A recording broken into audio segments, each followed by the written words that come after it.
राज्यातील विविध घटकांना शैक्षणिक प्रवेशासाठी असणारी 8 लाख रुपयांची वार्षिक उत्पन्न मर्यादा वाढवण्याचा प्रस्ताव केंद्र सरकारकडे पाठवण्यात आला आहे। ही मर्यादा वाढवण्याचा अधिकार केंद्र सरकारचा आहे, अशी माहिती इतर मागास बहुजन कल्याण प्रवर्ग विभाग मंत्री अतुल सावे यांनी आज विधानसभेत दिली।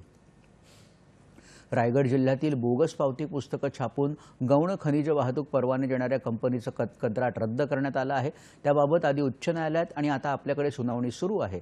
संबंधित कंपनीची उच्चस्तरीय चौकशी करून त्यांच्याविरुद्ध कठोर कारवाई केली जाईल, अशी ग्वाही महसूल मंत्री राधाकृष्ण विखे पाटील यांनी दिली। या कंपनीला काळ्या यादीत टाकून त्यांनी बोगस पावत्या कुठे छापल्या, आणखी कुठे वापरल्या याचीही माहिती घेतली जाईल, असंही मंत्री म्हणाले।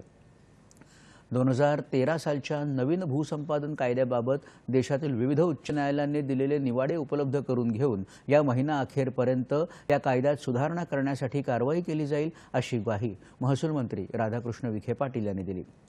भूसंपादन प्रक्रिया वेळेत न झाल्यानं त्याचं व्याज आणि इतर खर्च यांचा भुर्दंड सरकारला सोसावा लागतो। त्यामुळे विस्थापितांना न्याय देण्यासाठी हा निर्णय लवकर घेतला जाईल, असं ते म्हणाले। राज्यातल्या दूध उत्पादकांना सध्या 30 रुपये प्रति लिटर हा भाव ठरवून देण्यात आला आहे।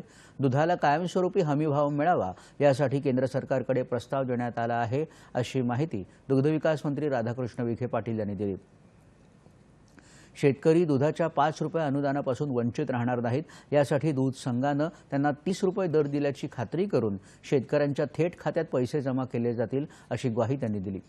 गोशाळांना प्रतिपशु अनुदान देण्याच्या प्रस्तावाला मंत्रिमंडळ लवकरच मंजुरी देईल, असं ते म्हणाले। पशुखाद्य दर नियंत्रण सरकार करू शकत नाही, मात्र पशुखाद्यात नेमके काय घटक आहेत याची माहिती त्या खाद्याच्या पिशवीवर देण्याचं बंधन घालण्यात आलं आहे, असंही ते म्हणाले। राज्यात रस्ते आणि इतर प्रकल्प हाती घेतल्यावर तिथून विस्थापित होणाऱ्या झाडांच्या बदल्यात नवीन झाडं लावून त्याची जोपासना केली आहे का हे तपासून पाहण्यासाठी जिल्हा वनरक्षकांना दर 2 महिन्यांनी बैठक घेण्याचे आदेश दिले जातील, अशी ग्वाही त्यांनी दिली। मंत्री सुधीर मुनगंटीवार यांनी काल शिवाजी महाराजांच्या वाघनकांच्या संदर्भात केलेल्या वक्तव्याचा एका खासगी वाहिनीनं विपर्यास करत ते वेगळ्या पद्धतीनं सादर केलं। हा सदस्यांच्या विशेषाधिकाराचा भंग असल्याचं सांगत यावर कारवाई करण्याची मागणी मुनगंटीवार यांनी केली। यावर हा प्रकार गंभीर असल्याचं सांगत कोणत्याही सदस्याच्या वक्तव्याचा विपर्यास केल्यास त्यावर कारवाई केली जाईल, असं अध्यक्ष राहुल नार्वेकर यांनी सांगितलं।